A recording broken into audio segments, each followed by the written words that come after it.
Dunia terguncang pagi ini setelah Iran meluncurkan serangan balasan terbesar dalam sejarah modern dengan menghujani Tel Aviv dan sekitarnya dengan 300 misil hipersonik presisi tinggi, menyebabkan kerusakan total terhadap infrastruktur pertahanan dan pusat pemerintahan Israel.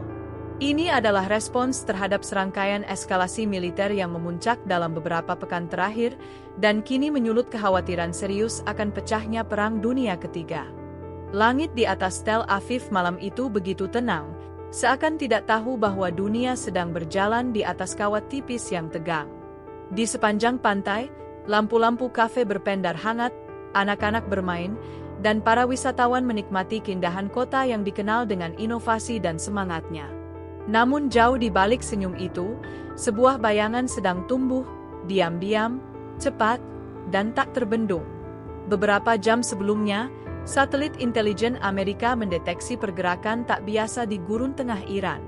Sistem peluncur bergerak mulai aktif, dan kendaraan militer tampak memblokade jalan-jalan menuju fasilitas bawah tanah yang selama ini dianggap proyek pertahanan cadangan. Kantor-kantor berita tak mencium apa-apa, tapi di markas intelijen beberapa negara besar, alarm sunyi telah berbunyi. Di sebuah ruangan gelap di Yerusalem, seorang analis muda menggenggam headsetnya erat. "Ini bukan latihan," gumamnya lirih.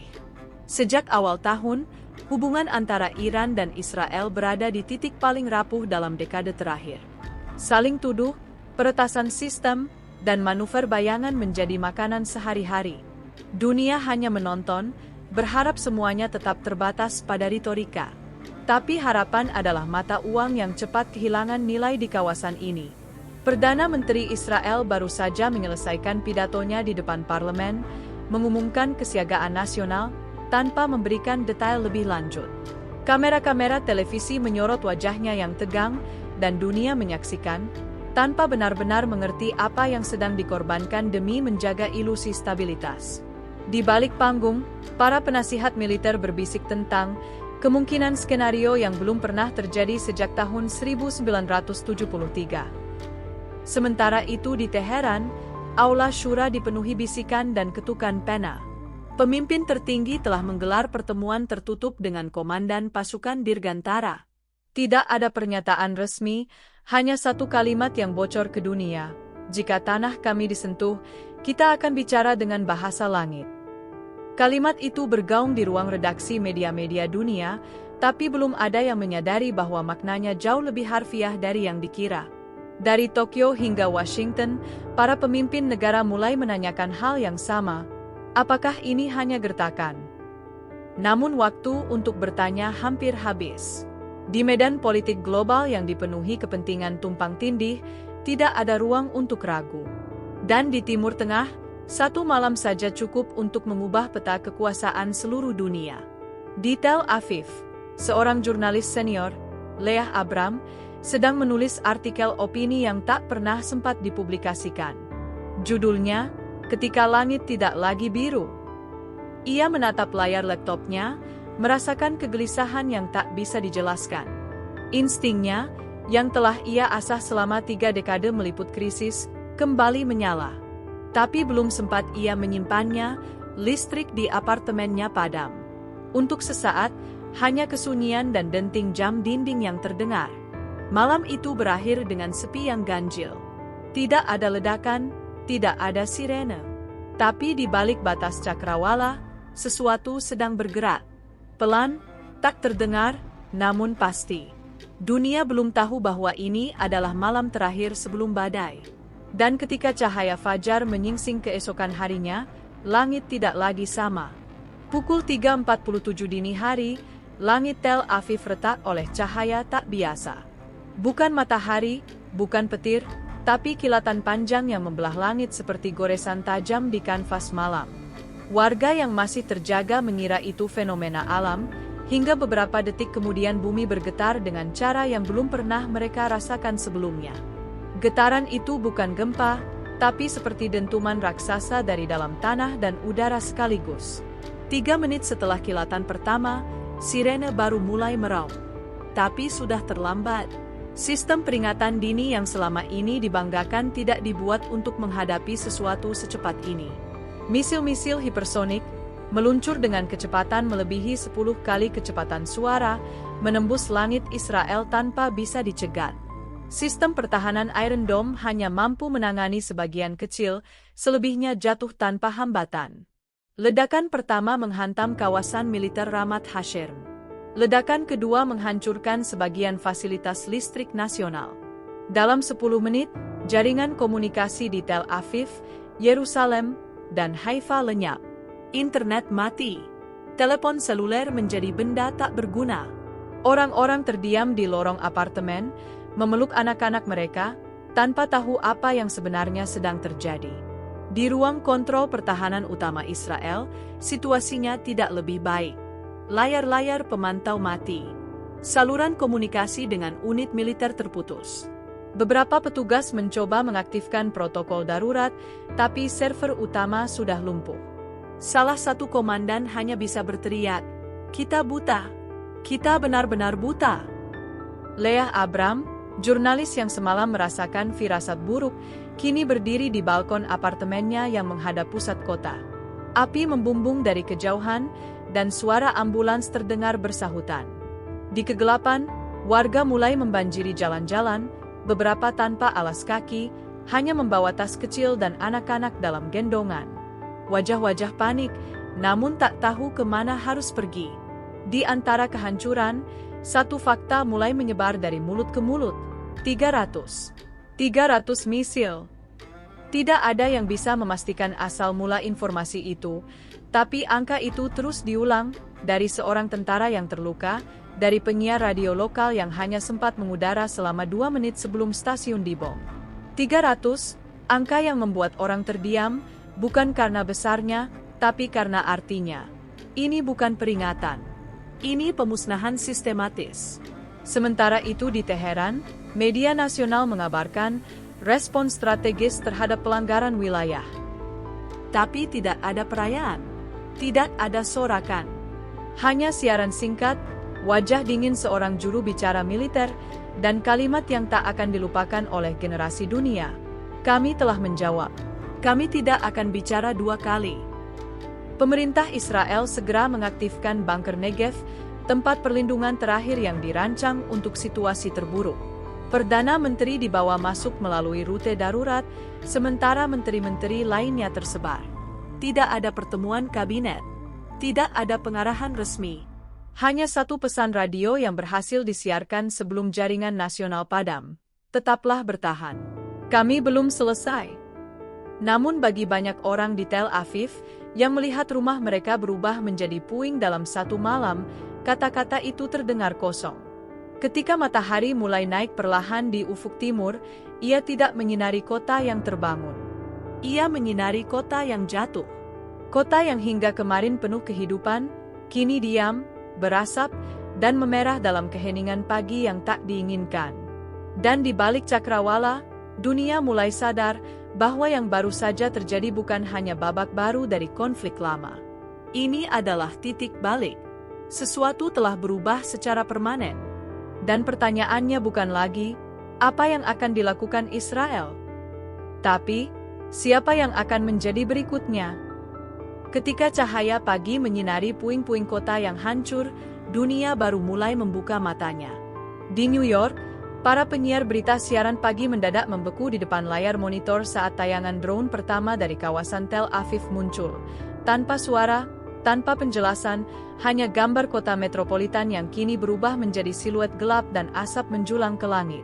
Dalam hitungan menit, semua saluran berita memutuskan siaran reguler dan mengumumkan, serangan terbesar dalam sejarah Timur Tengah baru saja terjadi.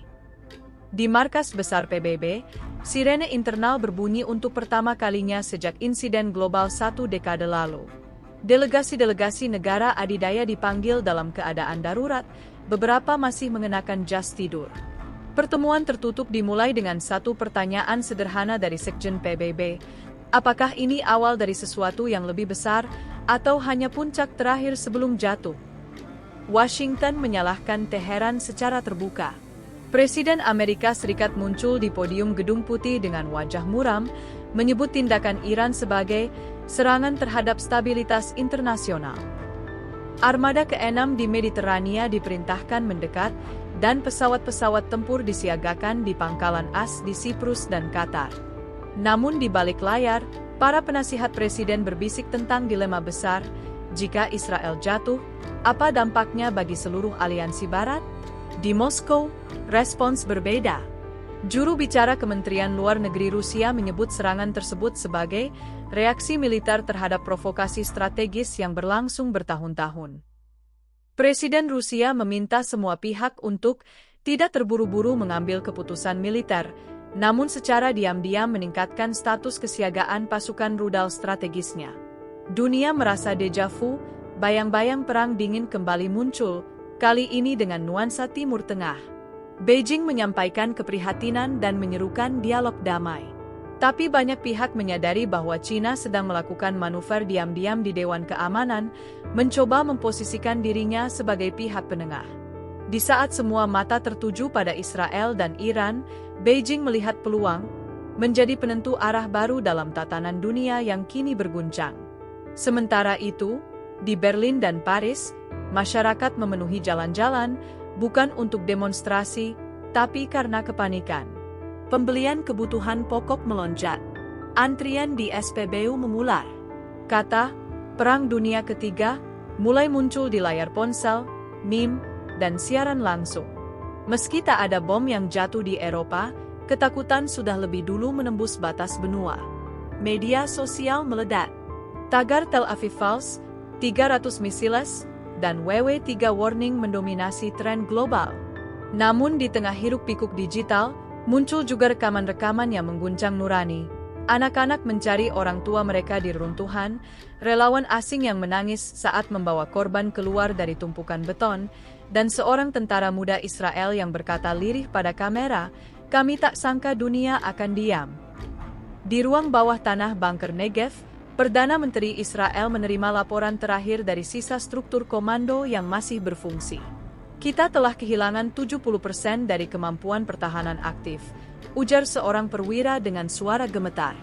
Dalam keheningan ruang itu, tak satu pun yang berani menyebut kata menyerah, tapi semua tahu bahwa waktu mereka semakin sempit. Vatikan dan India bergerak cepat. Di balik layar, perwakilan kedua negara mulai menjalin komunikasi rahasia dengan Teheran dan Yerusalem, berusaha membuka saluran diplomasi sebelum semuanya terlambat. Dunia berada di tepi jurang, dan hanya beberapa suara waras yang masih mencoba menghentikan langkah terakhir ke dalam kegelapan. Namun di pusat-pusat komando militer seluruh dunia, jari-jari sudah dekat pada tombol.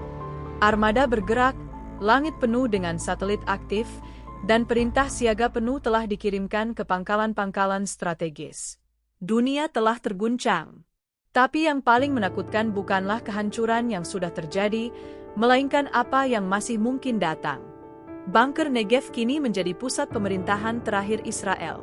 Terletak jauh di bawah permukaan padang pasir selatan, fasilitas ini dibangun untuk kemungkinan terburuk, dan kini kemungkinan itu telah menjadi kenyataan. Dinding-dinding beton setebal 5 meter tak mampu meredam getaran emosional yang menghantam setiap jiwa di dalamnya. Di ruang utama, peta besar wilayah Israel kini dipenuhi bendera merah kecil, menandai titik-titik yang telah kehilangan kontak sepenuhnya. Perdana Menteri duduk membungkuk, wajahnya tertutup tangan. Ia belum tidur selama 2 hari. Di sekelilingnya, para menteri berdebat dengan suara menahan amarah, antara tuntutan serangan balasan penuh dan upaya diplomasi terakhir. Tak ada keputusan yang terasa benar. Setiap opsi mengandung risiko kehancuran yang lebih besar. Di luar bunker, Israel tak lagi utuh. Di dalamnya, harapan mulai retak. Sisa-sisa kekuatan militer Israel mencoba bertahan di utara dan selatan. Unit-unit yang masih hidup menghadapi masalah komunikasi, kekurangan suplai, dan tekanan psikologis yang berat. Beberapa pos terdepan hanya beroperasi berkat generator cadangan dan radio darurat. Tapi yang paling mengganggu bukanlah lemahnya senjata, melainkan lemahnya semangat. Banyak prajurit kini bertanya diam-diam, apakah kita masih memiliki negara untuk dipertahankan? Di jalan-jalan kota yang masih berdiri, penduduk mulai meninggalkan rumah mereka secara massal. Ribuan orang bergerak menuju perbatasan Yordania, Mesir, dan Laut Tengah, berharap bisa diselamatkan. Banyak yang hanya membawa koper kecil, sambil menatap ke belakang pada bangunan-bangunan yang pernah mereka sebut rumah. Di sepanjang perjalanan, doa dan diam berjalan berdampingan.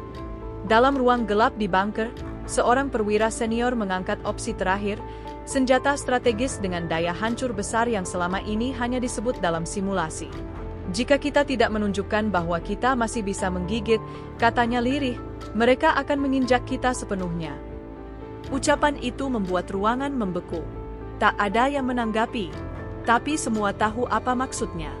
Namun di sisi lain bunker, seorang penasihat muda membawa angin berbeda.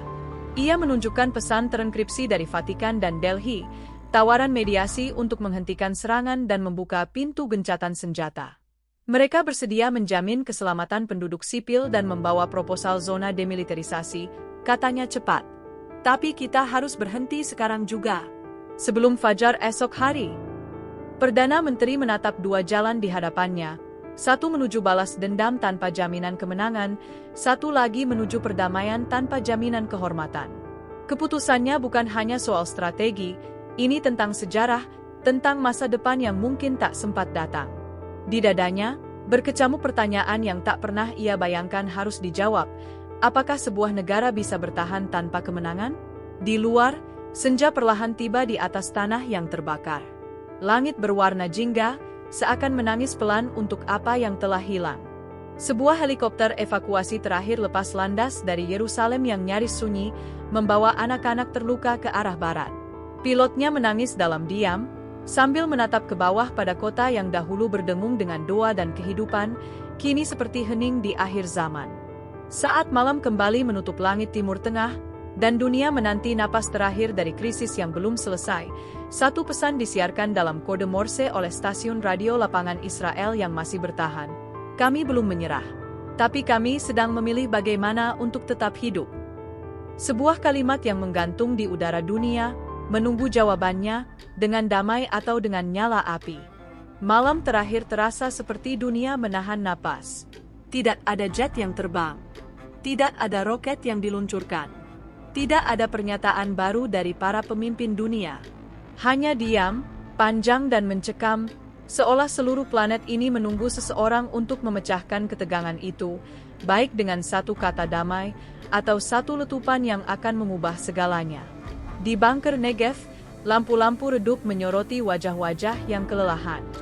Jam dinding menunjukkan pukul 2.15 dini hari. Waktu hampir habis. Di sudut ruangan, sang Perdana Menteri berdiri sendiri, memandangi layar gelap yang dulunya menampilkan situasi nasional secara real-time. Di dalam benaknya, tidak hanya peta militer yang terlintas, tetapi wajah anak-anak, suara orang tua, dan gema sejarah bangsanya yang panjang. Sebuah panggilan akhirnya masuk melalui jalur diplomatik rahasia.